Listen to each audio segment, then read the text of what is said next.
Oh, hello, and welcome back to Buzzed Bucks. I'm Bert. I'm Clay. And we are here to tell you about the first couple of games First two. of the Stanley Cup Finals. Very interesting. And we're going to start our off-season recap because, honestly, we have less than a month until free agency. Yep. And already a few minor trades have happened. Yep.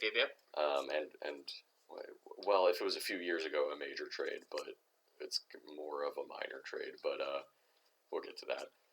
And, yeah. So I'm excited. This is my kind of favorite time of the year.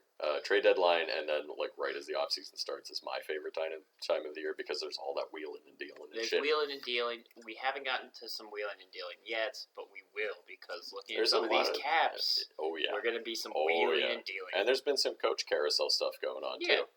But before we start with that, as always, Clay, what are we drinking? We are drinking East Rock Brewing Company, which is out of New Haven, Connecticut. Oh, is it? Oh. I didn't know that either. I I thought it was know that. Maine. New Haven, Connecticut. We are drinking their key lime kicker. Oh god, I love key lime beers. It's the summer, so we're drinking some summer beers. Yeah, Clay and I have this Great White Buffalo beer that we had once. We had one can of it. We shared the can. Yeah, we shared the can, and it was a key lime sour. Was it a Gose? Yeah. And oh my god, it was so good. It was Gun Hill Brewing. Yeah, Gun Hill, if you're listening, please make that beer again.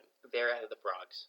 Yeah. It was so yummy. You could taste the crust. It was like, it made your mouth water. It was so perfect. Oh. It was such a perfect beer. The only thing that came close was that beer we had from Alvarium.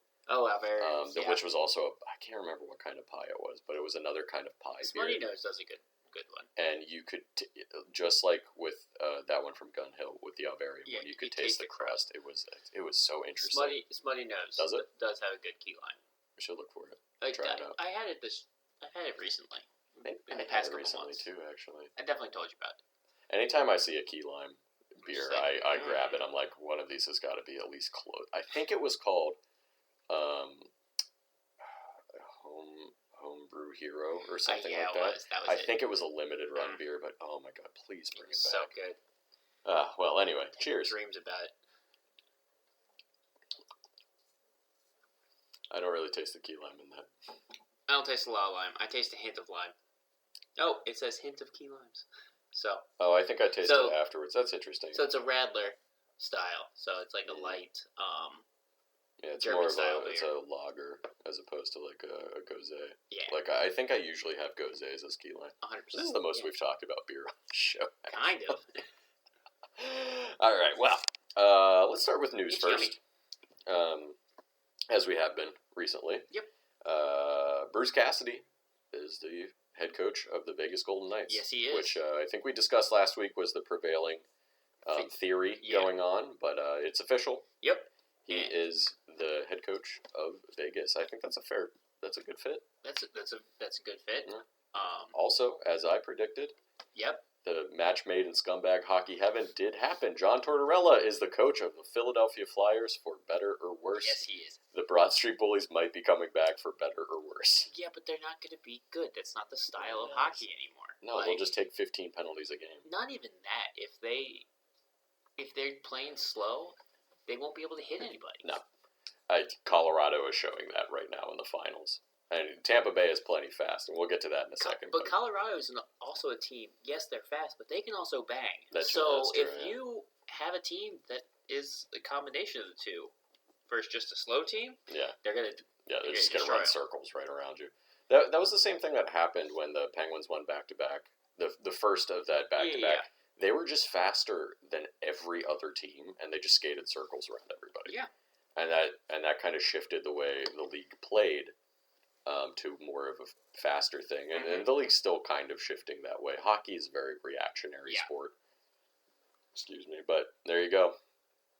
John Tortorella is the coach of the Flyers. Yep. Good luck with that. Cam Atkinson's pumped about it. 100%. So. He played well under Tortorella. He did play really well under Tortorella, actually. So, maybe Cam Atkinson will come back to what 30 goal scorer that he was I think under they're Tortorella. actually going to play defense.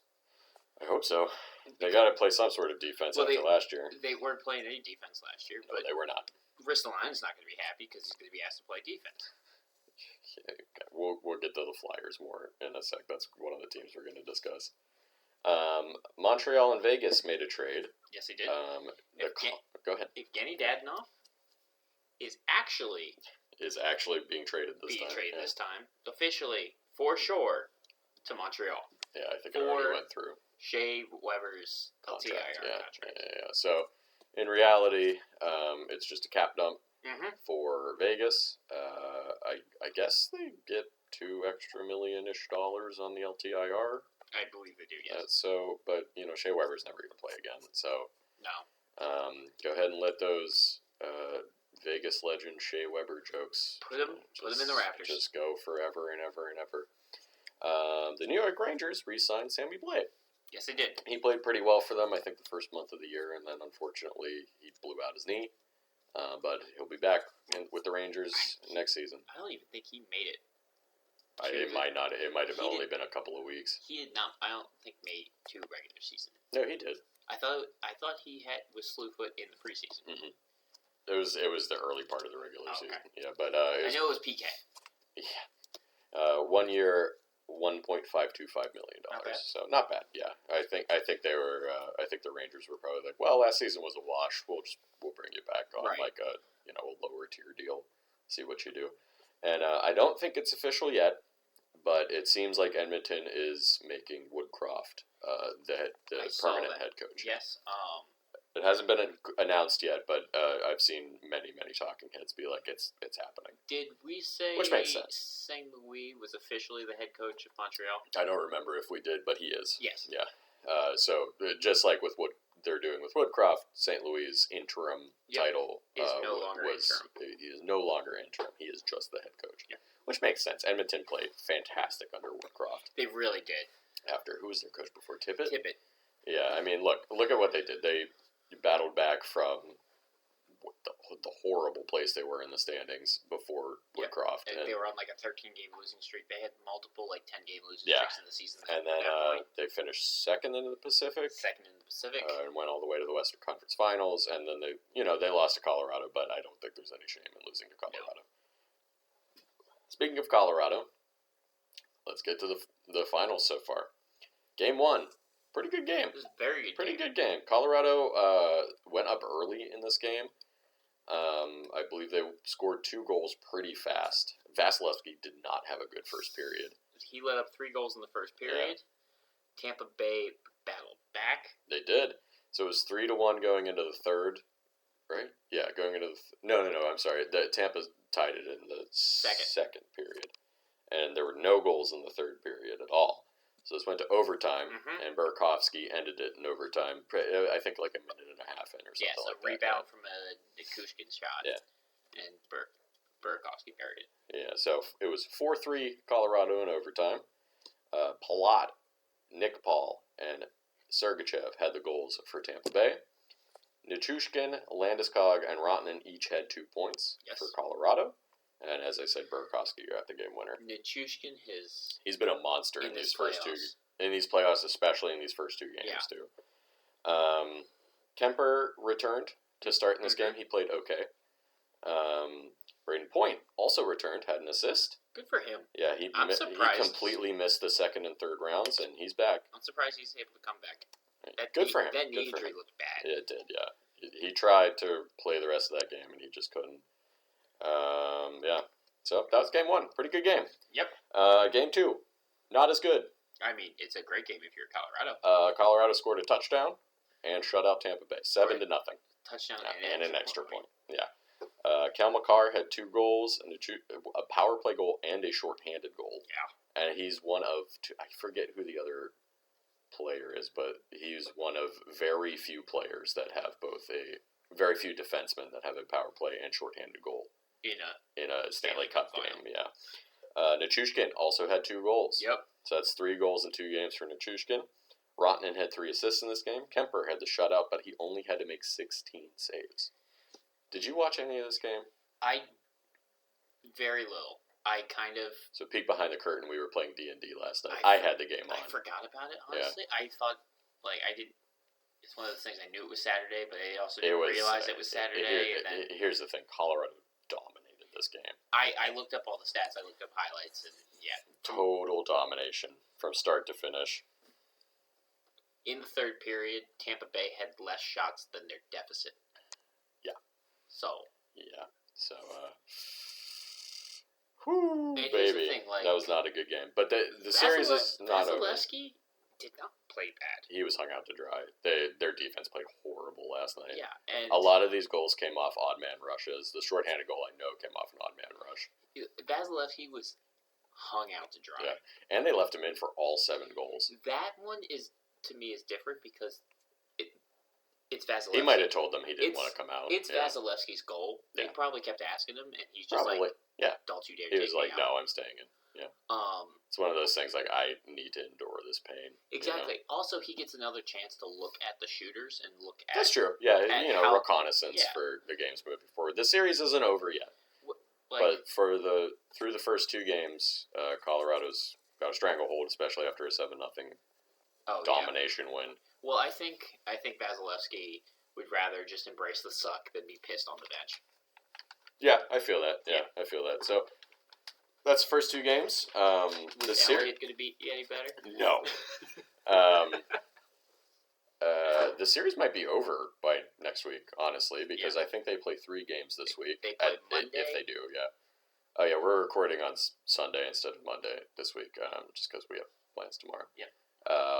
They play Monday, Wednesday, and Friday. Maybe even Sunday, too. They might even play 4 games this week. I can totally see this being about Game 3 being a bounce-back game. I could see it. I don't know if it'll be enough, though. Colorado's just so good. Tampa Bay could bounce back really hard, and they still might lose. Yeah. This is like the first time Tampa's playing a really good team. Yeah, since Toronto. Like, they straight up out-coached. This is the best team they've played the last 3 years in the playoffs. Florida, and that's no knock on anybody else. Florida, they straight up out-coached. Oh, yeah. New York ran out of gas. Yeah. And Colorado shut down Colorado's like Edmonton. Colorado's basically like, oh, we're here to take over the dynasty moniker. Yeah. Is what I'm feeling right now. So, yeah, it's not over, but it could be over by the next episode. Yeah. So. Neither of us said 7 games, right? No, I said 5 games. I said 6. Yeah. So I actually didn't think this was going to be close, just because I think Tampa Bay at this point, this is the 3rd straight Stanley Cup they've played, and they have to be gassed. 100%, because this team hasn't really changed that much. Not a ton, no. And Colorado's just so good, and these first 2 games, no Kadri. No. He's traveling with the team to Tampa Bay, so he might even be back for Game 3. And that's not good for Tampa Bay. Don't put him in unless you need him, honestly. I kind of agree with that too. But,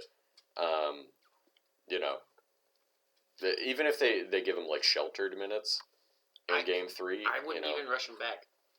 See, if you get to Game 5 or 6 and you're he's feeling much better, then throw him sheltered minutes. Sure. But Game 3 and 4, I don't think they need to force him back. No, but he's been skating. Yes. I haven't heard that he's been at practice yet. I think they've been doing limited stick handling. Yeah, so he might. It just might be you can come on the trip just in case, But that's it so far for the Stanley Cup final. It's interesting to see what the rest of the series has. He's got to be there to lift the cup. He's been playing. That's true. His name will be on the cup. Yeah. If they win it. In case you guys are wondering, the stipulations to get your name on the cup when your team wins it is you have to have played 50% of the regular season games. So Kadri has that already. Yep. I think that's it. And but if not that, then the majority of the playoff games or 1 game in the cup final. I think it's 1 game in the cup final, or you got to score in the cup final. No, it's 1 game. Okay. You just have to play in the cup final. Or the majority of the playoff games. So he'll be fine. Oh, yeah. His name will be on the cup even if he doesn't play in the cup final. But just in case you guys were wondering, because I think with going back to the first Penguins Cup again, they had to lobby the NHL to put Pascal Dupuy's name on it because that was the season he retired because of blood clots. Yeah. But he played 38 games, so he was really close to it. Who was the Red Wing player who was in a car accident? Oh, I don't remember. Um, I think the NHL did it for the Penguins, and they did it for the Red Wings too. So. Right, but like for that Red Wing guy, like he's in a wheelchair. And Yeah. With the team lifting the cup, so I don't think the NHL really cares that much. If the team's like, hey, can you put this guy's name on the cup too? I don't think the NHL will be like, no, right? How dare you? You know. One last news: did you see Backstrom? I did. Surgery? Yeah, I didn't know if you wanted to talk about it now or when we got to the Capitals, but. Yeah, I wasn't sure. Is he just gonna retire? So the hip surgery he's having is hip resurfacing, so it's basically a form of hip replacement. Yeah. So he might be done. Yeah, his hips are just gone to shit. It's that one specific one. Yeah, it's his left hip. Yeah. So. That's sad. Backstrom. Yeah, I saw it's an indeterminate amount of time that he'll be out. Yeah. And with his age, because he's already, 35? 34, 35. Yeah. He's had that hip problem that kept him out most of this past season. He has a cup. I don't know that he goes to the Hall of Fame, but he'll probably get his number retired by the Capitals. He's got his 1,000th point. Yeah. So, yeah, that might be the bell toll for Backstrom's career. Also, we don't know if Hagelin still is able to play. Oh, yeah, because that eye injury. He's had a couple of surgeries. If these next few don't take, he might be done too. Yeah. Which sucks. That does suck. It sucks when players don't get to go out on their own merits, you know? The thing is, players rarely do. I know, but injuries... There's very few of those storybook endings. Like Ray Bork is the only one I can really think of who won the cup and then retired. Yeah. You know, so...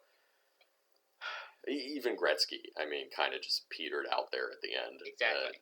Lemieux did as well. Mm-hmm. You know, Lemieux beat cancer, came back, and then just kind of petered out. Exactly. You know, like... Yager is still playing. You can only do so much. Yeah, so, yeah, that sucks. But, you know, if he retired tomorrow, the Capitals will retire his number, as they should. They'll retire his number, they'll wait. Maybe he gets in the Hall of Fame eventually, I don't know, but he has 1,000 points. But I think he has 700 assists. Yeah. So, I don't know. He just, the relationship he has with Ovi might just drag him into the Hall of Fame, basically, you know? He's Ovi's center. Right. But, we'll see. That sucks. It makes me sad. Alright, so, time to do some off-season previews. So, now, all of these numbers we're going to be discussing, I got off of Cap Friendly. We're going to use our best friend, Cap Friendly. Oh, yeah. Cap Friendly is awesome if you guys have never checked it out. It really, really tells you everything that's going on with a team. Would you like to start first? Or I will start first. I will start with Vancouver. Because there we go. When I started this and we did our season previews, I decided to go in by alphabetical order of their mascots. You're such a weirdo. Which, it surprised me when I went to do the season recaps. It's so funny. So funny that you chose to do it that way. Well, because it still started with Boston. I know, yeah. And then... But still. And then I flipped to go to Buffalo. And it's like, what's going on right now? Your mind is an enigma. Yeah. Yes, it is. Buttered toast. Yeah, think of that clip from SpongeBob where it goes into Patrick's mind and it's milk being spilled for some reason. That's Clay's mind. Word. All right. The machinations of my mind are an enigma. All right, good. As I said, buttered toast. Boston Bruins. We'll start with them. Oh my God! You said Vancouver. All right, we'll do Vancouver. I got Vancouver up. Oh my God, Clay. I'm making a mess. Just knocked his mic over. I'm doing great. Vancouver. I have all of the Cap Friendlies. I know. I have it pulled up. I'm just saying it for the people at home. I have it pulled up. So I had to flip through 3 of them. All right, go ahead. This season, Vancouver. Overall, went 40, 30, and 12. Yeah. They had 92 points. They had a goal differential of 13, which... Plus 13? Yeah, plus 13. That's not bad. And they were 5th in the Pacific, so they missed They out were on so playoffs. close to get. If it wasn't for that really terrible start to the season. So that's the thing. Their season was, I don't even remember their head coach. It was Green. Yes, it was Green. Disaster. Oh, yeah. Absolute disaster. They should have been fired last offseason. Bruce Boudreau brought them back and gave them that last push. Brought them in them baby back barbecue Bruce ribs. Yes, they did. Bruce, there it is, and they brought him back for next year. Yes, they did. What's going to be hilarious is when Vancouver and Vegas play each other. Just nothing but Bruce, there it is chance. Oh, yeah. With Cassidy. With Bruce Cassidy there, yeah. Just nothing Bruce, but... there it is. Bruce, there it is. Both sides. By the way, Barry Trotz has not picked the team yet. Not yet. In case you guys are wondering. Well, we didn't talk about him, so of course not. Well, it seems like he's might go to Winnipeg, but we'll see. I'm sorry, go ahead. So, basically, they with the bad start, they ended strong. They are in a good spot to go to the future. Yeah. So their cap space going into this offseason is about $10.5 million. Yes. Problem is, they got a couple problems with the unrestricted free agents and the restricted free agents. Mm-hmm. The big unrestricted free agents are Alex Chiasson and Yaroslav Halak. I do also want to say Brandon Suter is unrestricted free agent, but he hasn't played since he got long COVID. He might retire too. He might be done. You have Brad Richardson and Brad Hand. Meh. But yes, Richardson. Brad Hunt. Sorry. Yes, Hunt. I made a... you were close. No, I made a Mike Hunt joke when I saw his name, so that's just on me. Brad Hunt. Yeah. He's an old left defenseman. Richardson's 37, a center. They're depth guys. Those aren't your...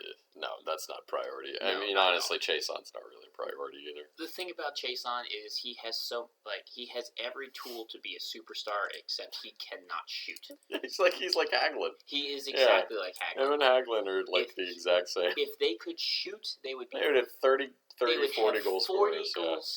40 to 50 goals, especially when Chiasson was playing with McDavid. Yeah. And Hagelin was the thing with Hagelin was he's one of the fastest skaters I've ever seen. Cannot score. Hands of boulder. And for both Hagelin and Chiasson, and this is throughout their careers, whenever they do have a wonderful shot, the goalie makes an outstanding save. So they can't buy a goal even when they're doing well. Yeah.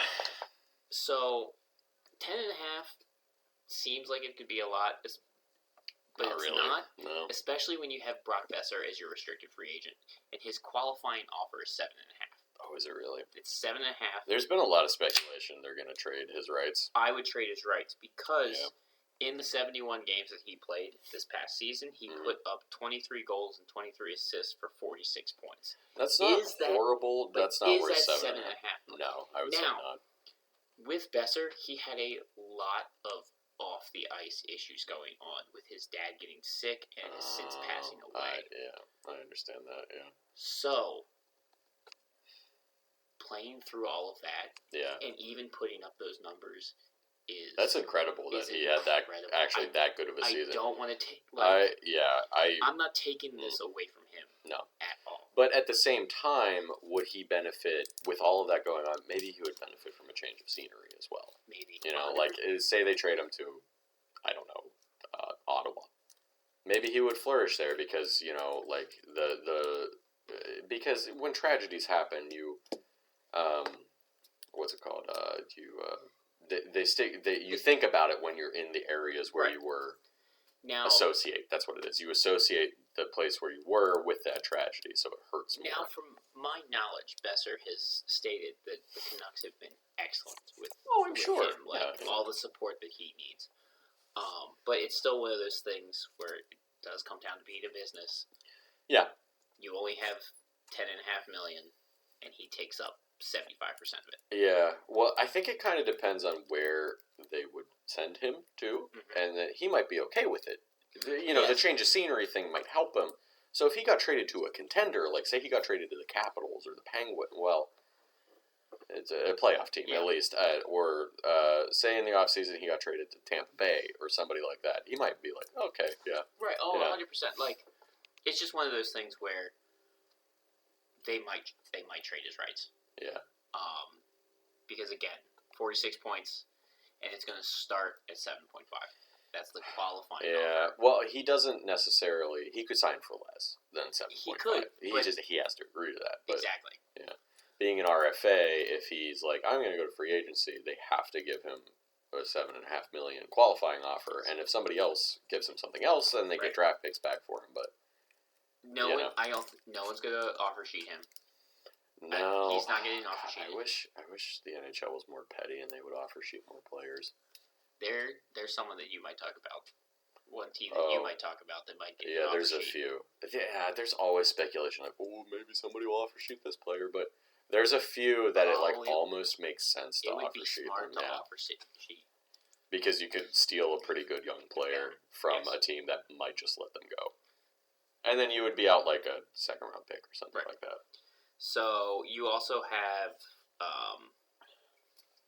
Juho Mikko is a restricted free agent. I don't even know who that is. He is a center, left wing depth. Mm-hmm. His qualifying offer is only like $800,000. He's 26. He's 26. He played 75 games. Did he really? He played 75 games. God. He only put up 15 points. Oh, but he did play 75. He's like fourth liner kind of guy. Exactly. Yeah. Well, you need those guys though. Mm-hmm. They're important. Matthew Highmore is not. Well, Matthew Highmore and Juho Lamiko, you could probably get back for fairly cheap. Oh, yes. If you wanted them back. 100%. And then Jack Rathbone is their only defender who... They'll sign him. He was a big prospect. Yes, he's a big prospect. He played 9 games. And he doesn't even qualify for...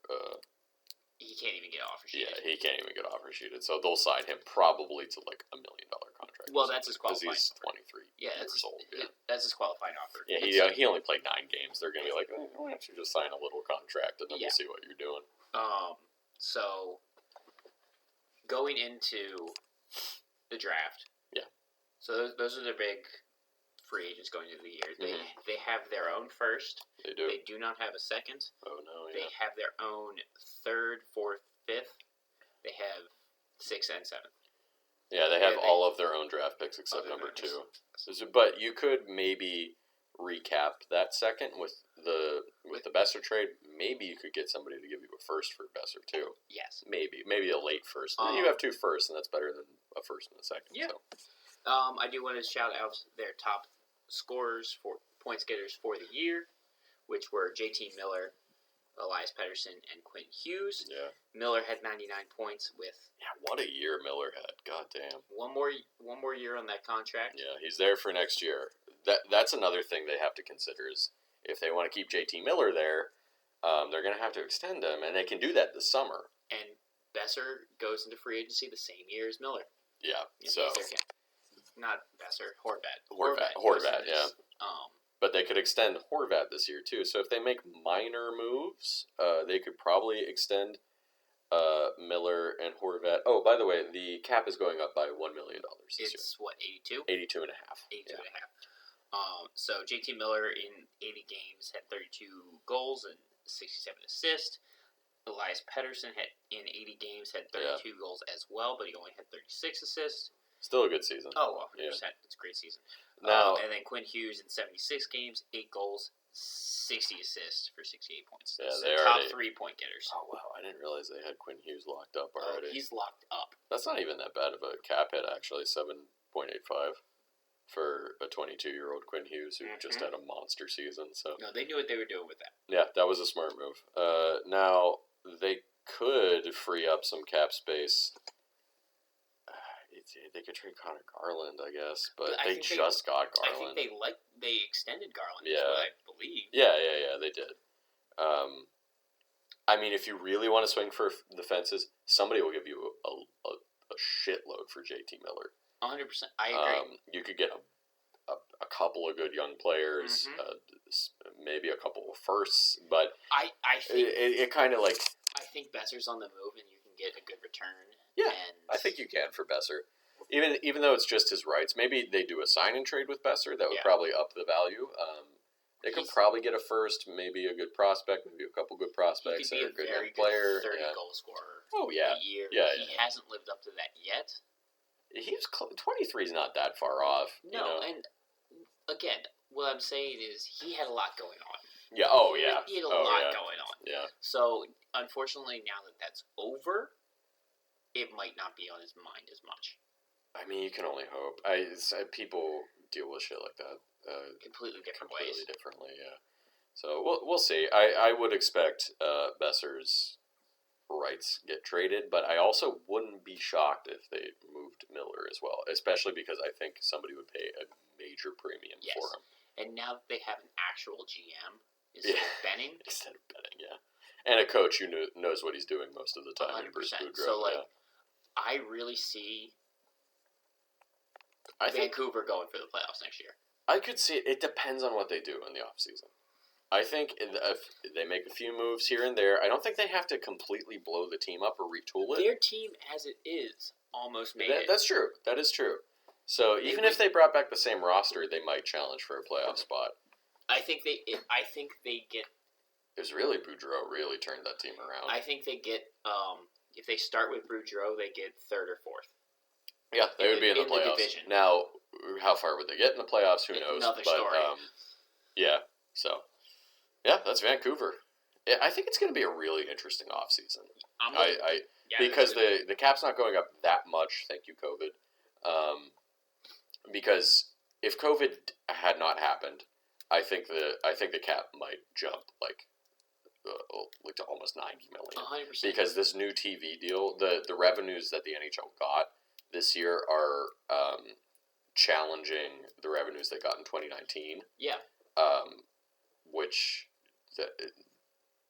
this is the first year on ESPN and TNT and stuff, and ESPN and TNT are pushing the NHL hockey way more than NBC ever did. I mean, yeah, TNT has been freaking. TNT's coverage is very good. It's really good. It's miles ahead. ESPN's is okay. ESPN is the same as NBC. Yeah, I would say it's equivalent. I would say it's equivalent to NBC. But you have TNT. TNT is killing it. They have Bissonnette on there. They have Anson Carter rolls in. Gretzky I think comes in and out. Messier's or is Messier on ESPN? Messier's ESPN. He's actually good on ESPN. He's one of the good guys. I honestly don't have that big of a problem with ESPN. They're on ice like play-by-play and like color commentary. It's fine. I don't like it. I don't think it's good. But like if you watch local games, some of them are terrible. That's true. But if you're on some national, really stop messing up the teams. That's true. Yeah, that's totally fair. That's totally fair. Stop calling the Lightning the Rangers or vice versa. It's the third round. It's get your games right. No, I understand. Also, apparently, Sportsnet might be kicking up some dirt and shaking things up. Oh yeah. They're trying to get in on the deal too. No, who was the guy with Don Cherry? I can see his face. I don't remember his name. He might be out. Really? Oh, I did see that. Yeah.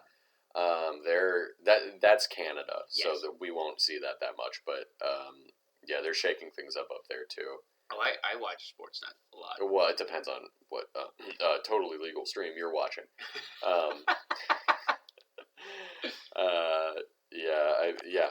TNT's coverage is so good. The only thing that'll make it better, get Charles Barkley and Shaq in there. Charles Barkley loves hockey, and it'll be hilarious to watch Shaq talk about hockey because they'll be like, I don't know what's going on in this game. Like it'll be so fun. Put him between the boards. Hire me. Put Shaq between the boards. It'll be so funny. He's so big. Apparently, he's also a DJ. Yeah, I know he is. There's a whole movie called Kazam. I mean, I knew that. Where he's a genie. It's such a bad movie, too. Anyway, I think one of our coworkers saw Shaq. When? In concert. Really? Yes.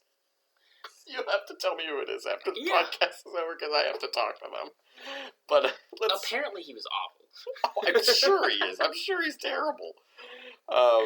Let's move on. Let's move on to our keep going. A team that is in a much worse position than Vancouver is the Philadelphia Flyers. Mm-hmm. And I guess I didn't really realize how bad off they are heading into this offseason. So, obviously, they hired John Tortorella. Tortorella is not a terrible coach. I just don't think he's he coaches. Old school. He's old school, and it doesn't really work that well. Yeah. It might get you to the playoffs, but it does nothing in the playoffs. Yeah. Except that one sweep over Tampa Bay. Otherwise, they just lost to the Penguins in the playoffs. And then they were right not signing Bobrovsky. It seems so. Yeah, it seems so. They're trying to trade him. Panarin sucks, but losing Panarin sucks. Well, Panarin is very good. Yeah. Exactly. Yeah, no, losing Panarin sucks. I had to rephrase that. Anyway, we're talking about Philadelphia. So Tortorella might... honestly, he might gas up the team. They might be better under Tortorella. Even as they are constructed, might be better. There's no way they're not better under Tortorella than they were under... It's a really loud car outside. So what's his face? I see. Who was the coach of the start of the season? Alain Vigneault. Yeah. And then Ray Shiro after that. Tortorella is... Not Ray Shiro. It's some other Tortorella is going to make them so much better. Yeah. Now, you're still polishing a turd. Oh, yeah. So let's get into it. They were 25, 46, and 11 this year. That is good for last in the Metro Division. I don't think anybody thought they were going to be last. I was thinking of Hextall. I had Hextall in my brain. Hey, he's on the Penguins. That man is a national treasure. He wasn't the coach. Who's coaching? Hackstall. He's coaching Seattle right now. Yes. But he was it's close to Hextall, yeah. He was behind the bench for Philadelphia for a little bit. Yes, he was. That's yes, who I was in my brain. Got you. I got you. But that wasn't who it was. It was Vigneault, and then, oh man, I can't think of his name. It doesn't matter. He was bad too. So yeah, last in the Metro this year. How much cap space do you think they have, Clay? Looking at cap friendly, it's $5.12 million. That is really bad for a team that has as many holes and as many RFAs that they have to sign. If it wasn't up on your screen right now, I would have had no idea. Yeah, why? Yeah, I know. So currently on their roster, they have 11 forwards, 7 defensemen, and 2 goalies. That's not that bad. That means they only really need 3 forwards to put out a full team. No, 2 forwards. 3 forwards. I'm sorry. Can't do math right now. How much is Ristolainen's contract? $5.1 million for 5 years. Oof. Yeah, nobody's going to trade for that contract either. As for RFAs, Morgan Frost is an RFA. Zach McEwen and Owen Tippett. Okay. All RFAs. Frost is not eligible for offer sheets, so I'm sure they'll re-sign him for a very minor contract. Thingamajig. Yeah, thingamajig. Cap hit, basically. Their UFAs, Nate Thompson, Kevin Conklin, Keith Yandel, Martin Jones, none of them are going to be back. No. None of them should be back. Yandel's done. Yandel is going to retire. Martin Jones should retire. He's pretty much done. Conklin, somebody might sign Conklin and Thompson, but they're all depth guys, and they're not going to be back. They have a lot more RFAs in the minors, too. Not that it matters that much, because if you sign a 2-way deal and you get sent to the minors, that doesn't count against the cap. Right. But still, they're not in good shape, because they got, their roster, if you look at it, really isn't that good. They got Hayes, Van Riemsdyk, Atkinson, and Konechny as, their top forwards. Who's that $7 million hit for this? One more year? Van Riemsdyk, yeah.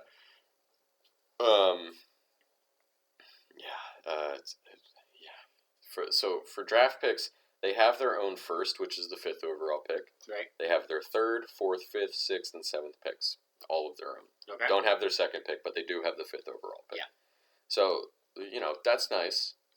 Yeah. But I don't know what they're going to do with $5 million that's going to fix them. No, they're not going to be good. I think the best option for the Flyers is trade Konechny and or Provorov. because that'll free up what's Konechny's. Konechny's 5.5. Provorov is 6.75. You could get quite a lot, especially for Konechny. Yeah, you could get probably a good haul for Provorov too, but I don't really see nobody's going to take that Ristolainen contract. I don't understand why the hell they signed that contract. Somebody might take Travis Sondheim, who's 4.675 million, just for one more year. But their defense, look at their defense. That's not good. It's Provorov, Ristolainen, Sondheim, Ronnie Attard, who's 23, and I didn't say a bad word. His last name is Attard. Cam York, who's 21. That's not good. And Nick Seeler. That's a two-way deal for both of those guys too. Yeah, that's their entry-level contracts. Yeah. And each of them only has 1 year left on them. I mean, you can sign them for cheap after this. They didn't play that well. That's not a scary defense at all. No, that's a defense that's going to get bullied. Yeah, and Provorov didn't have a particularly good year, but the Flyers in general didn't have a particularly good year. Provorov can bounce back, but yeah, those other guys are going to get a trial by fire. Yeah, now they will get Couturier and Ryan Ellis back next season, but Ellis already has tons of injury problems. Yeah. Couturier, this was really the first year he had major injury problems. Ryan Ellis is really good when he's healthy. Sure, so is Couturier. They're both really good when they're healthy, but for Ellis, it's rare that he's healthy. Yeah, I don't know. It's just 5 point. Now, who knows? Maybe they keep it the same and they bounce back pretty good next year. But they're going to need a veteran backup goalie because they have Carter Hart, who's a good goalie. But then, they're losing Martin Jones. And then the other goalie they have is a guy named Ivan Fedotov, who I think played 4 games this year. I have no idea. He's 25, Entry-level contract. Entry-level contract. So you're going to have to sign some sort of veteran backup, even if you bring Martin Jones back. I mean, that's not going to help that much. Fedotov is older than Connor Hart. Yeah, he is, which is crazy. Hart played fine this year. This season wasn't on Hart. No. It was mostly on this defense. This defense is horrible, the way it's constructed right now. Now, maybe York and Attard take steps forward next year, but they're going to have to take a light year step for the Flyers to be better. Right. And that offense doesn't look that threatening either. No. I mean, Hayes is a good player. Atkinson might have a good year under Tortorella again. Yep. Konechny is a great player. Van Riemsdyk's good. Van Riemsdyk is good, but he's not $7 million good. No, but at the same time, there are players on that offense that can be scary. But the offense as a whole it just fell apart. Yeah, it's just once you get past that. I mean, they have Joel Farabee, who's good too, but he had a drop off in production this year after a really good season last year. Right. So who knows if he can bounce back because he's 22. So who knows what the real Joel Farabee is? Yeah. But past Joel Farabee, I don't know. You don't got that much. No. You lost Giroux. He's not coming back. I wouldn't. No, not for that cap hit. Not for how the Flyers are going to go right now. So I don't know. The Flyers are in bad shape. Worse shape than I even thought going into the offseason. Yeah. So they'll be worse than the Devils. Again, yeah. The Devils are in way better shape than the Flyers are. But yeah, I don't know. You're going to really have to have a bunch of guys have bounce back seasons. For the Flyers to even sniff the playoffs next year. Yeah. And I don't think they sniff. And I don't think. I foresee they trade either Konechny or Provorov just as a cap move. It's one of those things where you hear, I forgot if it was their president or their GM just talking about needing a retooling. If you think you just need a retooling, you are so far and it's up your own butt. Yeah, and it's the same people that are like, oh yeah, we need to get back to being the Broad Street Bullies. It's like, no, you don't. No, that's not what you should do. Anyway, it might be a few dark years for the Flyers. It's a good thing that I don't like Philadelphia sports. Shout outs to our Flyers fans, but if I did, watch them make the playoffs. I would feel watch. They won't. They won't. Watch them make the playoffs next year. Confidently tell you they're not making the playoffs. All right. Well, let's move on from the Flyers, who are in not great shape. Who do you want to do next? I'll do the Bruins actually. Bruins. All right. So. Oh God. Cap space. Yeah, you saw that, didn't you? All right. So the Bruins, their season, not a bad season. No, good season. So they were 51, 26, and 5. That is good for 107 points. Yep. Thing is, the East was stacked regular season wise. Still going to be next year. So they were only the first wild card team. Yeah. Fourth in the Atlantic, first wild card. Their playoff record 3-4. They lost in the first round in 7 games to very good the series, Carolina back Hurricanes. and forth series. Yeah. Again, it was away was lava type of deal. Yeah. So the home team won every single game. Yep. And unfortunately, Carolina was the home team. Yeah, Carolina had home ice advantage. So, their UFAs, their openings, their head coach. Yeah, they don't have a head coach. They don't have a head coach. The rumor is Dan Quinn, which... We'll see. I don't know. He did fine for the Rangers when they were horrible, rebuilding. Yeah. Because with the Rangers, they knew they were rebuilding. Yeah. He was fine. Yeah, so he might be okay as the coach of the Bruins. Honestly. Might be fine, yeah. Not unfortunately, they don't have any RF restricted free agents this year. Yeah, that's a bonus. There's no one they have to worry about. Their UFAs that they've lost that's so another far story. Are Patrice Bergeron. Yeah. And then the big ones are Bergeron and Lazar. And even then, Lazar's not even that big. Yeah, that's not even a close second there. So their only big loss is Bergeron. Yeah. Anton Bly, and then Joshua Brown are the other UFAs, but I don't they can be brought back at minimum. Yeah, they could be signed for. The thing is, Bergeron is 36. He just won the Selke. For the 5th time. He's your 3rd highest points getter behind Marchand and Pasternak this year. Yeah. And you have $2.4 million in cap. There's no way, even if he wanted to come back, he might retire. I don't foresee him taking $2 million. No. For 2.4. He was on 6.25. Which was already that was cheap. That was so cheap for Bergeron. Exactly. So this past season was very good for them. Yeah. Marchand had 80 points in 70 games between 32 goals and 48 assists. Pasternak had 77 points with 72 games, 40 goals, 37 assists, and then Bergeron 66 points in 73 games with 25 goals and 40 assists. Those are their top 3 points getters. The perfection one. Shut up. But going into this next season, it's going to be very rough. Yeah, at least the start's going to be bad. Marchand is out with a hip surgery.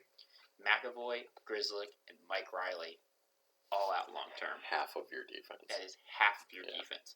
Now, you get some LTIR cap relief. Sure, but that has to come back. It has to come back when they do. If you want those players back, that money has to come back. Exactly. So, I don't know what they're going to do. They might be... I don't know. They might have some minor leaguers on there. They're going to have to roll with minor leaguers, at least 1 or 2 minor leaguers for that defense. Because they don't have enough money to sign somebody else. And you can find forward. You can find some money to fill in, like the spots that you're missing. Positions. Yeah, sure. No one's going to be Bergeron. No one. I don't foresee him signing. I would be shocked if he signed somewhere else. I think he's either going to Europe. They're gonna open money somewhere with a trade of some sort and bring him back, or he's just gonna retire. Yeah. So I don't even think I could see him going to Europe. I mean, he's French Canadian. No, I know. They don't usually go to Europe. He has nothing to prove. He's a Hall of Famer. Now, DeBrusk is still on the trade block. Oh, that's true. That could free up $4 million. So that's really it, though. I'm certain Taylor Hall you can trade, but I don't know if maybe. I don't know if anyone takes that $6 million contract. And they have modified no trade clause. Right. Both. Jake DeBrusk doesn't, but that's because Taylor Hall does. I think DeBrusk waived it. He's just like, I don't want any. Yeah. Well, he signed an extension that will actually probably help him get traded. Yes. Is that extension that he signed? But I mean, I have seen a couple of talking heads suggest they trade Pasternak, which that'll get you a ton. Yes, and he's only on his last year of the contract. Yeah, but so you have to. He's gonna want a lot of money. If you're trading Pasternak, you are committing to a full rebuild. Yeah, at that point, just trade Marchand too. Yes. Commit to the rebuild. Just commit to the rebuild, and there's a certain part of me that's like, maybe by a business standpoint, you're going to be this bad to begin the year anyway, because you're going to miss half of your starting defense. Just blow it up. You could just trade Pasternak, get a ton for him. Same with Marchand. You could get a ton for Marchand as well, because Marchand's contract really isn't that bad. It's 6.1. Yeah, he'll miss the first month or two of the season, but somebody will be like, "Oh yeah, we'll take 3 more years of Marchand. We'll take Marchand. Anyone will take that for 6. Because as much of a shitbag that he can be, he's so good. He is a very good hockey player. And you can be done your rebuild real quick. Oh yeah, all of those pieces that you could get a bunch of forward pieces for that, and boom, you have one bad year and you're right back into it. Maybe I would say 2. Maybe 2 bad years and you're right back in it. 100%. So we'll have to see. I don't know. Maybe you could take somebody who would take Charlie Coyle, but you're not going to get a lot for him. But the thing is, I would say you could go through the draft, but the thing is, these GMs, Don Sweeney, cannot develop forwards. They have not developed a forward since DeBrusk, and DeBrusk is streaky, and he also wants out. Yeah. They can draft defense. They also don't have their first round draft pick this year. Yep. They don't have their first. They have their second. They only have Calgary's third. Yeah. They have their fourth, no fifth, a sixth, their own seventh, and Ottawa's seventh. But again, seventh, you're not really like. I don't know. There is a part of me that's like, maybe just move Pasternak and Marchand. Because you can't afford Pasternak when he's a UFA anyway. No, he's going to want 9.5 or more. Which he deserves. Yeah. Oh, yeah, he deserves that. But, you could get quite a haul for him. So as you should. That's Boston. All right. Now, let's move on to a team that I... It's a good thing I don't like Boston sports. Because I would feel bad for them. Yeah. Well, you know what? They have a cup. They have one cup with that core. That's nothing to, bitch about. No, it's hard to win. The Stanley Cup is I think the hardest trophy to win in sports. It's hard to win a Stanley Cup. It's so grueling to win the Stanley Cup. Hockey, of all of the top sports, hockey is one of the biggest full team sports. Personally, I think all of them are hard to win. Oh no, of course they are. I'm just saying, it just is a testament to Tom frickin' Brady about how good he is. No, it seems like it's so easy to win the Super Bowl, Clay. Tom Brady's done it 6 times, 7 times actually. Anyway, let's move on to a team that is in a much better position than both Boston and Philadelphia. Mm-hmm. I think anyway, and it's the New Jersey Devils. The Devils going into this offseason, now they were 27, 46, and 9, but if you remember correctly, they started very well. Yes, they did. They, first month of the season, had a pretty solid season, then they just kind of tanked. Jack Hughes got injured, got COVID, and he's a superstar. Yeah. And they had other injuries. Dougie Hamilton got injured at a certain point, too. Yep. So their season just kind of tanked at a certain point. Right, but they were also looking at a rebuild anyway. So yeah, so they were like, we're not going to be good this year anyway. Yes. So enjoy it, have fun, and they did for a while. Yeah, and they have $25.3 million going into the offseason. That sounds like a lot. It is quite a lot because they already have Hischier and Hughes signed. Really? Yeah. They have Hughes signed for $8 million for... 8 years. Is it 8 years? Oh, yes, it is. And that's a steal because he's going to be a monster. He's already a monster. Oh, no. Yeah, that's bad. I'm telling you, the Devils are in really good position. The Devils are going to be good in 3 years. Now, they only have 9 forwards signed right now and 5 defensemen and 2 goalies. Yep. So they need some more forwards. They have some RFAs. Jesper Boqvist is an RFA. They could probably sign him for a few $1 million. Miles Wood, same thing. Pavel Zatka, same thing. The one that's probably going to ask for quite a bit of money is Jesper Bratt. That's because he had a 70-plus point season. I've already heard he's on the trading block. That's the thing I heard, too, which makes me... I've heard conflicting reports that he's on the trading block, he's not on the trading block, they're working on a deal, they're not working on a deal. You said 70 points? Yeah, I think 73 to be exact. Yeah, you either 26 goals, I think. You either lock him because he's only 23. And he had a great season. He was probably playing with Hughes. He's either getting an 8-year deal, or he's getting traded. There's no in between. Yeah, so he might get a 2-year bridge. Never mind. I don't know what we'll I'm talking have to about. see. Now, I have an idea of a trade that he could possibly be involved in, but I'll talk about it in just a second. As far as UFAs, Mason Geertsen is a UFA, Jimmy Vesey, PK Subban, Colton White, John Gillies, and Andrew Hammond. I don't think any of those guys are back, especially not. God love PK Subban. He was in the fourth. Oh, he's so bad. No, he's gone. He was in the fourth Jackass movie. He shot a puck right into a guy's crotch. But he missed a couple of times, and that's done. He didn't. He hit him in the head first, and then he hit him straight on. At least from what they showed in the movie. Sorry, yeah, you're right. That headshot was intentional. He knocked him out with that headshot. Yeah. Poor Danger Aaron. He really, if you guys haven't seen that movie, he takes most of the abuse in that movie. He had to face down a bear. Anyway, so those are the UFAs. I doubt any of them will be back. The amount of testicular torture that goes on in those movies is just uncomfortable. It's really horrible. All right, continue. Sorry. It's really horrible, especially Danger Aaron. He cannot have kids. I think they could be a really, really big player this offseason in both free agency and trade. Because they've apparently said that they're at least listening to deals. They have the second overall pick. Right. They're at least listening to offers for it. But I have heard their GM say that he wants an impact player. And that means a star player for that second overall pick. Yeah. Which he should. That's a very high pick in a draft where Pasternak. Yeah, that's somebody like that is probably who. Now it wouldn't. I feel like it would be more than that for Pasternak, but it would start with that second overall pick. Right. So that's a possibility. Yeah. Maybe you put that second overall pick and Jesper Bratt. That might get you Pasternak. It might also get you Alex DeBrincat, who is definitely on the trading block. Yeah. But I'm going to talk about Chicago in a second. Their rebuild is carrying on, but they're in a really good spot with that rebuild. They have Hughes, they have Hischier. That's a 1-2 combo at center that is really good. Yeah, 100%. They have Tatar coming back. They have Andreas Janssen and Sharon Govich, and on top of that, let's just say they bring Brott back and Boquist. They have a very good forward combination. They could maybe use a big time defenseman. I mean, they have Dougie Hamilton. I don't even count him personally.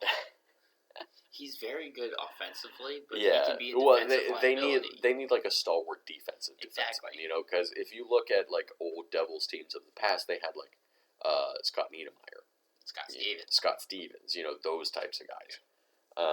But really, their biggest problem right now is goaltending, because Mackenzie Blackwood had a horrible season, and actually, him and Jonathan Bernier and Gillies and Hammond playing various points of the season. Yep. They made their defense look way, way worse because they just had horrific seasons in that. No, I don't think Blackwood's the guy. He's not. He's not gonna get you to the playoffs. He's not gonna win a championship. But if Bernier isn't hurt, Bernier actually played okay when he wasn't hurt, but that was a pretty serious injury too. Now, I think I heard that he was medically cleared to return to playing, which is great. So he might be back next year, but I still think if you're going to have Bernier be your 1A, you need a pretty solid 1B as well, if that's how you're going to roll. Because Bernier is signed at least through next season with Blackwood. I don't think that tandem's going to be good, but they might still just roll with that if they have those two guys, plus a veteran third stringer to go after some bigger game in forwards or defensemen via free agency or trades. The draft picks, like I said, they have the second overall pick. They have their own second round pick, their own third round pick. They have 3 fourth round picks, their own, Edmonton's, and the Islanders. They have Columbus's 5th round pick, their own 6th, and their own 7th. Yeah. So they have a pretty good stock of draft picks, and again, they might trade that 2nd overall pick. Yeah. So I think it's really going to be interesting to watch what New Jersey does this offseason. I think they're gonna swing for the fences as they should. All right, so the team I'm going to talk about next is right there with you in the Devils, and it's the Ducks. It's the Ducks. Yeah, the Ducks have quite a lot. They have the most. Okay. I mean, I already knew that they had the most salary cap space. So the Ducks' overall record this past year was 31, 37, and 14, which is 76 points. They were going into a rebuild this year. Yeah. They knew that. Yeah. And they were 7th in the Pacific. The sucky thing is they had a playoff spot for like half the season, and then they just started crashed and burned so strong, and then fell off halfway through. Oh yeah. But again, they were in a rebuild. They knew this, so their cap space is 39.5. That's almost half of the cap. You could make a huge splash in free agency. Because looking at their unrestricted free agents right now, it's Zach Anton Reese, Vinny Lettieri. Aston Reese. Yep. Zach Aston Reese. Yes. Zach Aston Reese. I missed an S. That's okay. Vinny Lettieri, Gerard Mayhew, Dominique Simone, and Andre Schuster. Yeah, they don't have to bring back any They don't of those have guys. to bring back any of those guys. Now, your RFAs okay. are Isaac Lindstrom, Sonny Milano, whose qualifying offer starts at 1.8. That's not bad. He will get more, than than that. But it starts at 1.8. Sam Steele, and then Urho Vakanainen. Yes, Urho Vakanainen. Yeah. Sorry. Everyone else, their qualifying offer is less than $1 million. I think they'll probably bring back all of their RFAs, if I had to guess. Lundstrom played 80 games, Milano played 66, Sam Steele played 68, and then Vakanainen played 29. So, injuries play a part in some of those missing out games. but they got experience this year, too. Experience. Yeah. They all come back. You do not need to bring back a single UFA, and you still have quite a bit. Let's just say that bringing them all back takes $12 million. You still have $27 million. I don't think it would take that much. It would take back like 9. Yeah. So you have $30 million in cap. Yeah. The rumor is they're also looking to ship Gibson, their goalie, for $6 million. $6.5 more in cap space. I don't know that I would trade him. I would maybe give him one more year. If they're still not doing great, maybe trade him at the trade deadline. Now, he played very well. He did get hung out to dry a lot. Oh, yeah. He got shelled. Their defense played terrible. Especially in that backhand. Mm-hmm. Their top players, Troy Terry, 67 points in 75 games, 37 goals, 30 assists. Trevor Zegras had 61 points with 75 games, 23 goals, 38 assists. And Adam Henrik had 42 points in 58 games, 19 goals, 23 assists. Well, for Henrik, he's more of a two-way forward too. So, but that 42 points is pretty good. Yeah, exactly. He's their third points getter. So the trap that they really need to be careful of is after next year, Maxime Comtois, Troy Terry, and Trevor Zegras are all RFAs. And especially Zegras is going to need a pretty big bump, as long as he has another good season. Well, and Terry as well. Terry's only Terry too. Terry's not even at $1.5 million. No, that's true. Comtois is at a little over 2. I think they will plan for those. Probably. So they'll have some cap. They could extend them this offseason too. Agreed. So maybe I think they should try to extend them and then bring back their other young guys, and then. But that still leaves you with quite a bit of money. Yes. Because even with Zegras, I think you extend him at maybe 5.5 for a few years, like a little bridge contract. Get Terry at 7. I don't even know if he would ask for 7. He might be less than Zegras, actually. I don't know. Let's just say Terry also gets 5 for a few years. I think Terry is better than. I don't. We'll have to see. But let's just say you extend both those guys for 5.5 each for a couple of years. Yeah. And then Comtois probably gets 3.5. that still leaves you with quite a bit of money. Oh, they have so much money going into the next 2 years. It's going to be really exciting to look at what they do. Yeah. They're in a good spot. They are. Their draft, they have 2 first rounds this year, theirs and Boston's. They have 2 second rounds, theirs and Pittsburgh's. Yep. They don't have a second. They don't have a third. That's They have their own 4th. They have Toronto's 5th plus their own, and they have Nashville's 6th. Yeah, that 3rd round pick doesn't matter with 4 picks in the first 2 rounds. No. Yeah. And then next year, holy crap! Look at the draft picks they have next year. I know. They have 3 seconds and 2 thirds. It's looking. Well, they could use some of those picks to swing a trade too, to grab somebody. Like maybe they're like, "Hey, Boston, you want your first round pick back? Give us Pasternak.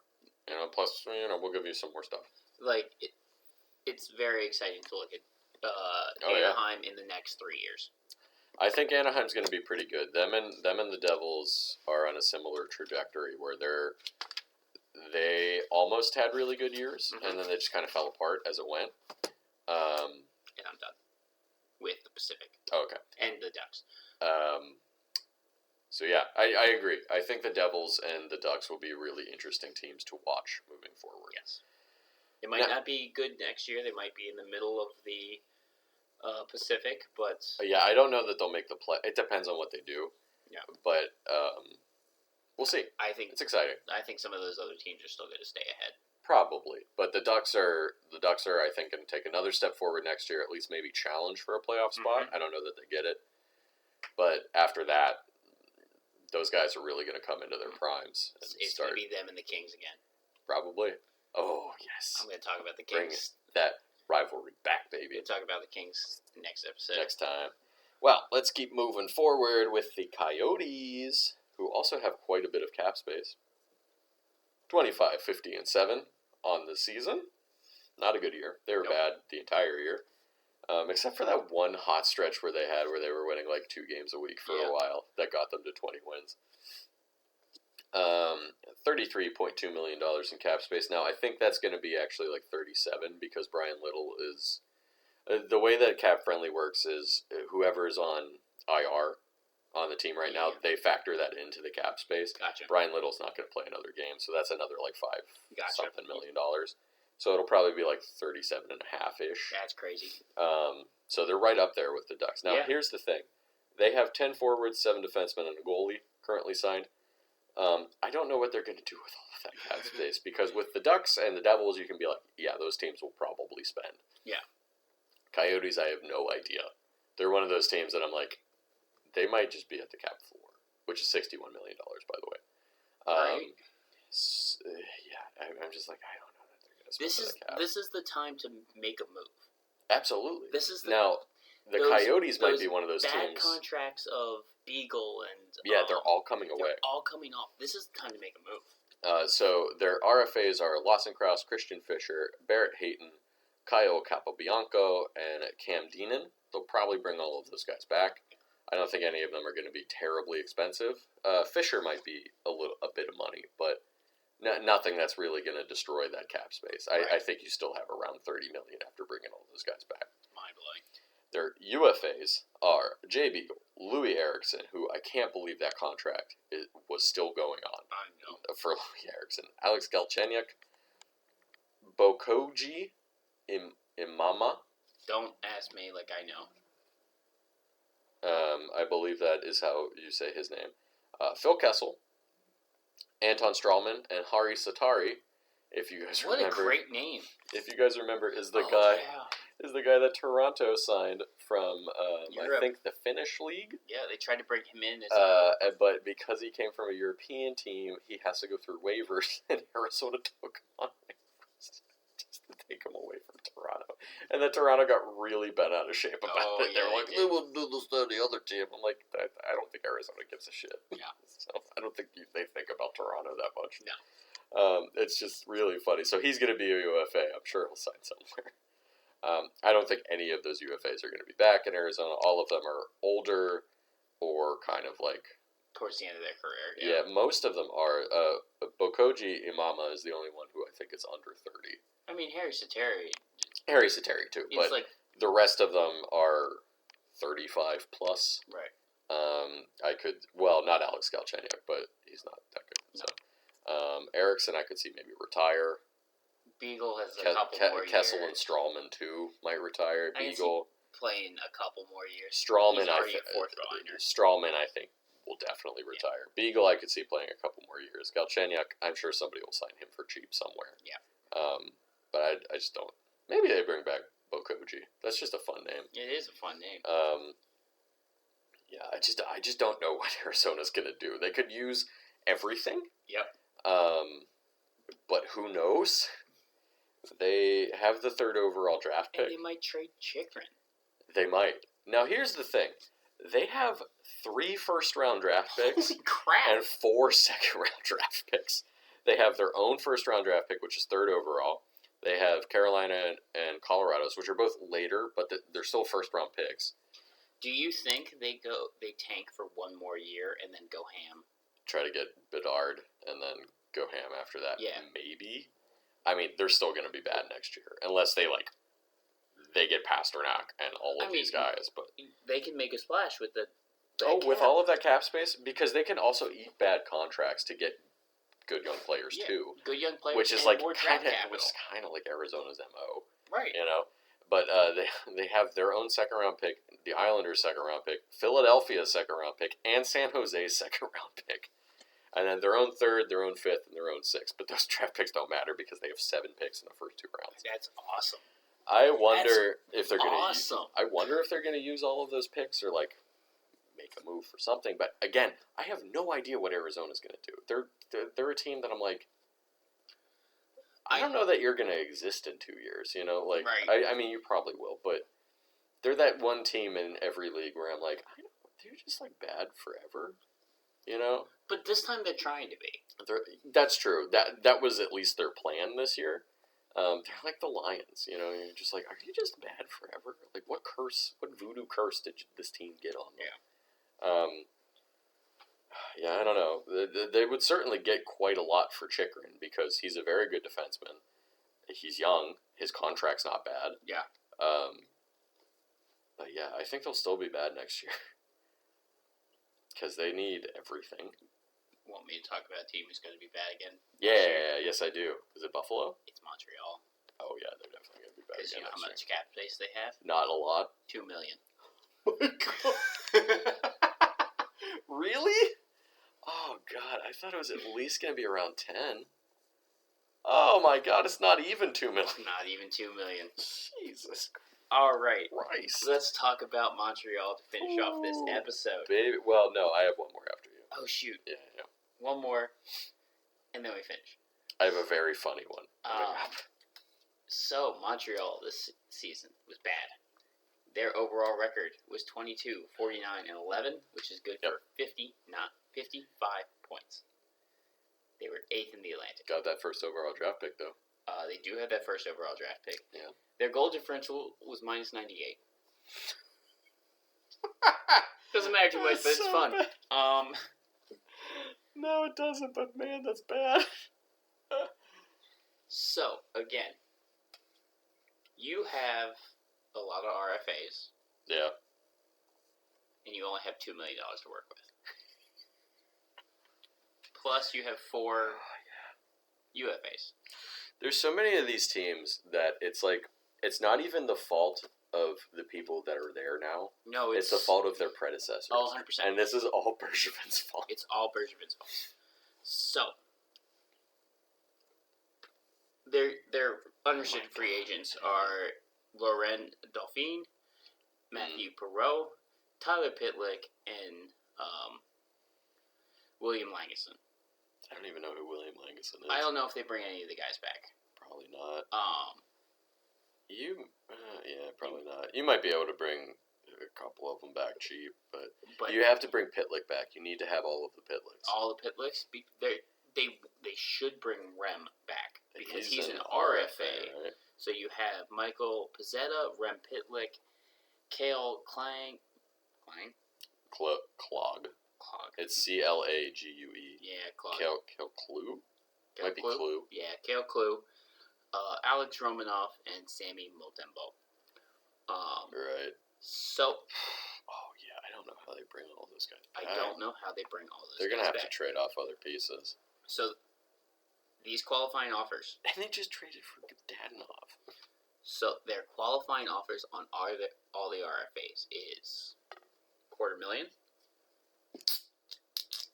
$9.9 million, another quarter. 9.9. Who's 9.9? 0.9. Oh, okay. 0.9. Whew. Sorry. I was like, who's almost $10 million to qualify? Rem is 0.9. Rem is worth $10 million. Yes. So it's $250,000, 0.9, another $250,000, another 0.9, and another $250,000. That's more than two. Yeah. Yeah. So, Romanov played 79 games this year. Yeah, he did. He's one of their starting defensemen. Yep. Montembeault played 38 games. He did have a 3.77 and a 8.91. I don't think you can fully put that on Montembeault. No, he got shelled. Yeah. So, I don't know what you do. You trade Jeff Petrie. You trade Petrie. You can trade either Savard or Edmondson. I don't know that you want to totally gut this defense because Savard and Edmondson both make 3.5. You probably could trade them, but definitely Petrie. Petrie already asked to be traded. Yes. Now that was before St. Louis came into power, but that's $6.25 million. Then you can probably bring back all your RFAs. You can even trade Gallagher, which is 6.5. Yeah. You're not trading Suzuki. No. You have 5 more years of Josh Anderson. So you either trade Anderson or Gallagher. And I heard that they already got calls about Anderson. Or you trade Jake Allen. I think it might be a bunch of these trades that happen. Yeah. Because who knows if Carey Price is going to be back next year. Right. So, now, if he's not, that's $10.5 million off of your cap. Yes. But I would rather have Carey Price, He played at the end of the year. He should be good. He did, but, again, who knows? Who knows? Yeah, the man was battling demons on top of a knee injury this year, so. You have, draft-wise, you have the first overall pick, plus Calgary's pick. They do. They have quite a lot of draft picks, too. Yes, you have a lot of draft picks. You have your own pick, plus Edmonton's in the second. You have your own, plus Anaheim's and Carolina's in the third. Your own, plus the Rangers and the Lightning in the fourth. Mm-hmm. Your own in the fifth. Your own in the sixth. And then your own, plus St. Louis and who did I say? It's just St. Louis. Just St. Louis. Yeah. Oh, I scratched out. I messed up right in St. Louis the first time, so that's what that looks like. Yeah, they have lot quite a lot of of draft picks, yeah. Especially in the first 4 rounds where it kind of matters. Now, I wonder if they're going to have to send some of those picks for somebody to take the full hit of Petrie. Because Petrie is 6'2", it's not that bad, but he is 34. He's 34. It's 3 more years, but he's still playing well. As soon as St. Louis took over, he played. And before this year, he was playing pretty well. But he played like he did before this year when St. Louis took over. So Deshaun just sucked. Yeah, he did. I just don't. I don't see how you don't trade Jeff Petrie and one of either Anderson or Gallagher. I don't see how least. At least. And I think and maybe Jake Allen too, and maybe one of Edmondson or Savard. I send Savard. I would just I would kind of blow it up because there's another very good prospect next year in Bedard, and you have 2 firsts. I think only one of them will be because they have Florida's pick next year too, but. And Bedard is French Canadian, so that would work for PR and shit too. So, and then you have him and Shane Wright, but I also saw them be like, oh, maybe we'll take Uhar Slavkovsky as well, who's that other Czech forward who's probably going to go number 2. And I was like, okay. I mean, you guys do whatever you want, but then whoever has the second round pick, maybe it's New Jersey, maybe it's someone else gets Shane Wright. Right. So. All right, so Nick Suzuki, top points getter. Yeah, Nick Suzuki, he had a good year. Yeah, he played all 82 games. He had 61 points, 21 goals, 40 assists. On a really bad team, that's not too bad. No. Yeah. And again, he blew up when Ducharme left. Yeah, him and Cole Caulfield. Yeah, him and Cole Caulfield both was the second highest points getter. God, he's an RFA after next year. Yeah, that's going to be a problem too. It's going to be a problem. Yeah. But played 67 games, 43 points. Those were almost all of that came after St. Louis took over. All but one. Oh, yeah. Were after St. Louis took over. Yeah. 23 goals, 20 assists. You might be able to trade Paul Byron, too. Mike Hoffman is their third highest points getter. 67 games, 15 goals, 20 assists. I constantly forgot that Mike Hoffman was on that team. Me too. He's a power play specialist. Yeah. Well, here's the thing. If you trade off some of those guys we were talking about, say you trade off Gallagher, Petrie, and Edmondson, that's like, what, almost $20 million. That clears up space for Caulfield. I would make room. I would sign Caulfield. Mm-hmm. And then maybe you just tank again next year. Because Caulfield is 21, Suzuki is 22. And maybe Price retires. Or he's LTIR retired. So that's 10.5 off. Yep. So even if you're bad again next year, that just gives Suzuki and Caulfield and hopefully Christian Dvorak time to grow more. Yes, but you're also eating into Suzuki's contract. Which, again, 2 years into an 8-year deal isn't the worst. It's only 1 year into it. He would still be 7. Oh, sorry. Okay, yeah. But I'm sure they'll try to sign Caulfield to probably a similar price tag as Suzuki.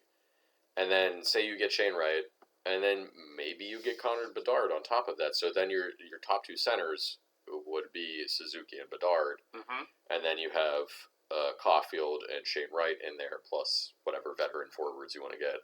And you're sitting pretty good. And then you're looking pretty good. If you keep one of Gallagher or Anderson, they can play in that top 6. But this year is going to be bad. Yeah, I think they're probably going to be pretty bad. Yeah, so, yeah, that's Montreal. Now, moving on to another team I think is going to be pretty bad next year is the Chicago Blackhawks. Now, they were 28, 42, and 12 this year. Bad. I told you they were going to be bad. I told you, Chicago. They do have $20.2 million in cap space next season. But they got a lot of issues. Yeah, they do. The team was not good. I don't think really making a big splash in free agency is going to fix it. No. I think this is one of those teams that you just kind of got to blow it up. I don't think it fixes it. So, their RFAs, they have 12 forwards, 5 defensemen, and 0 goalies signed next year. 0. Their RFAs are Kirby Dach, Dominic Kubalik, Philip Kurashev, Dylan Strome, and Caleb Jones. Mm-hmm.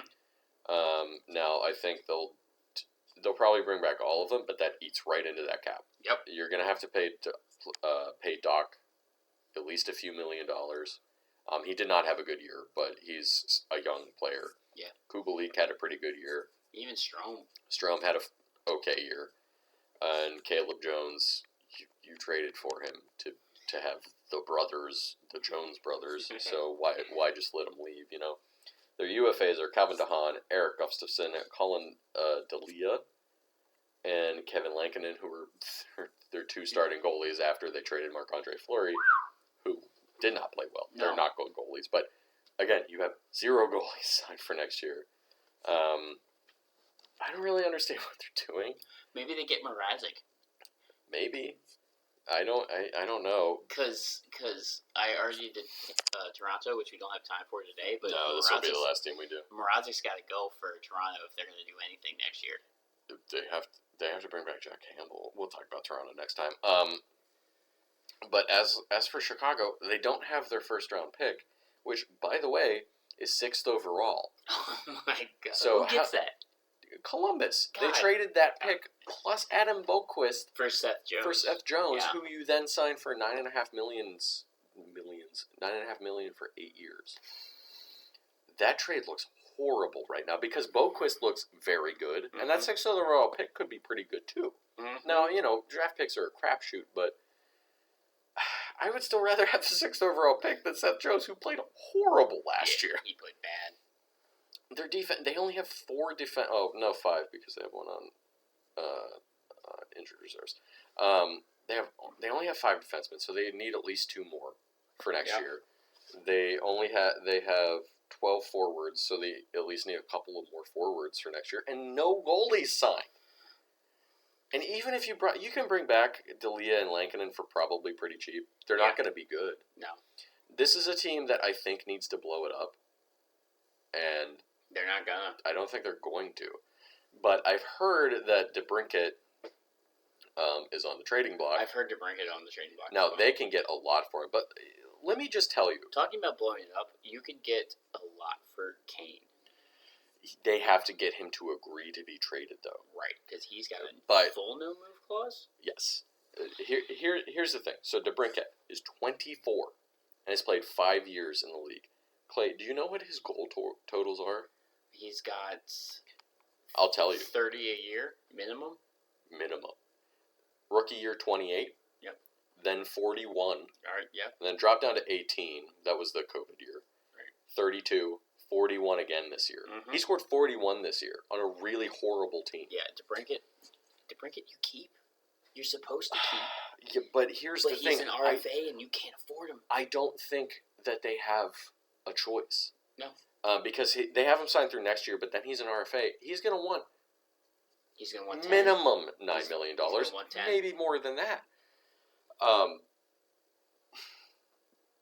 And I have seen that... I have seen some Chicago fans online speculate, now this is just fan speculation, that them trading DeBrincat, they could get a ton for him. You can get so much. Tons for him. But that might be Chicago's way of trying to nudge Kane towards waiving his no-move clause. Yeah. But here's the thing. You have to retain 50% of Kane's cap it. Because it's $10.5 million. Almost no team can swallow that Kane is going to agree to go to. Right. You know, so I think they have to be separate deals. This is where it comes in. This is where New Jersey comes in. Mm-hmm. Who would you rather have? New Jersey could take a swing at Pasternak. They could take a swing at DeBrincat. They can do it, too, because they have that second overall pick. They have some young guys that they could spare for it. Second overall pick plus Jesper Bratt gets you DeBrincat. I do it in a heartbeat. I would take... I would take DeBrincat, or I would take that second overall pick just for DeBrincat because you're not bringing him back. You have one more year to bring it. Oh, New Jersey could bring him back. Oh, exactly. Yeah. Exactly. Chicago is not bringing him back. They can't. I mean, that cap space is kind of an illusion with how many RFAs they have and 0 goaltenders. Yeah.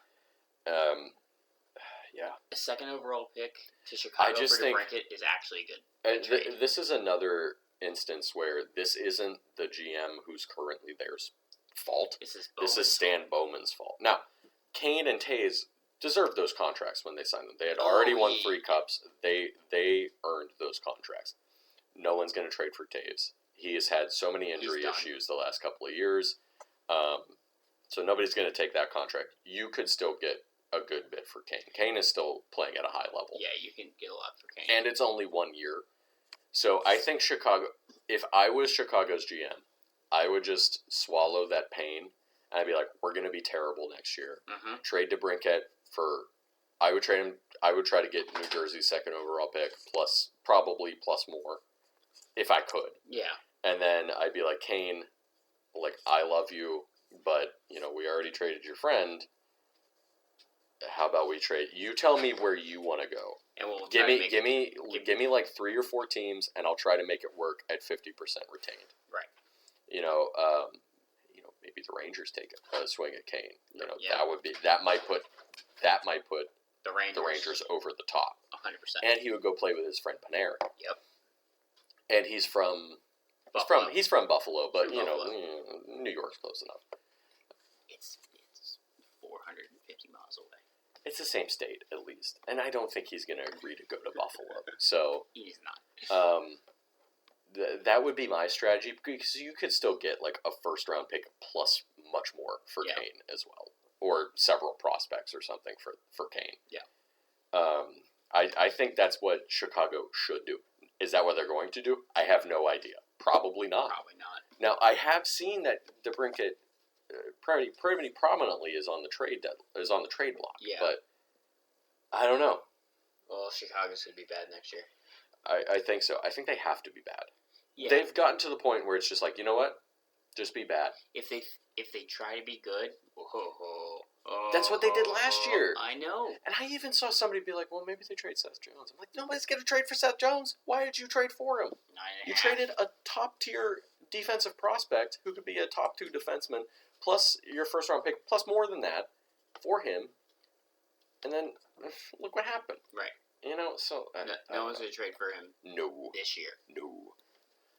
Yeah, so Chicago's in trouble. I think Chicago's going to be pretty bad next year, too. Because I think at least DeBrincat will be gone. Maybe Patrick Kane, too. Yeah. All right, that's this week. That's this week. So we actually talked more than I thought we would about way more than the offseason. But there's a lot to talk about. So next week will be probably similar. I don't know that the Stanley Cup Final will be over by next week. Could be. But, we'll talk about the fast car. Loud. That was a very loud car. We'll talk about whatever's going on in the Cup Finals. Yep. Maybe we'll wrap it up. We'll wrap the season up, and then we'll continue on with our off-season previews. Yes, we'll stay with 4 teams because this took a while. Yeah, that was a good over an hour of talking about 4 teams. Yeah. So, but thank you guys for listening. As always, we appreciate it. You can follow us at BuzzBucks on Twitter if you really want to. It's just me retweeting. Yep. To go listen to the episode. You can find us on pretty much every major podcasting where you place. Find podcasts. Yeah, you've already found us mostly. But, tell your friends, tell your countrymen. We're talking BuzzBucks out here. Give us a like, comment, and a follow or whatever. You'll find us at the same puck time. Same puck channel. Bye. Whoop.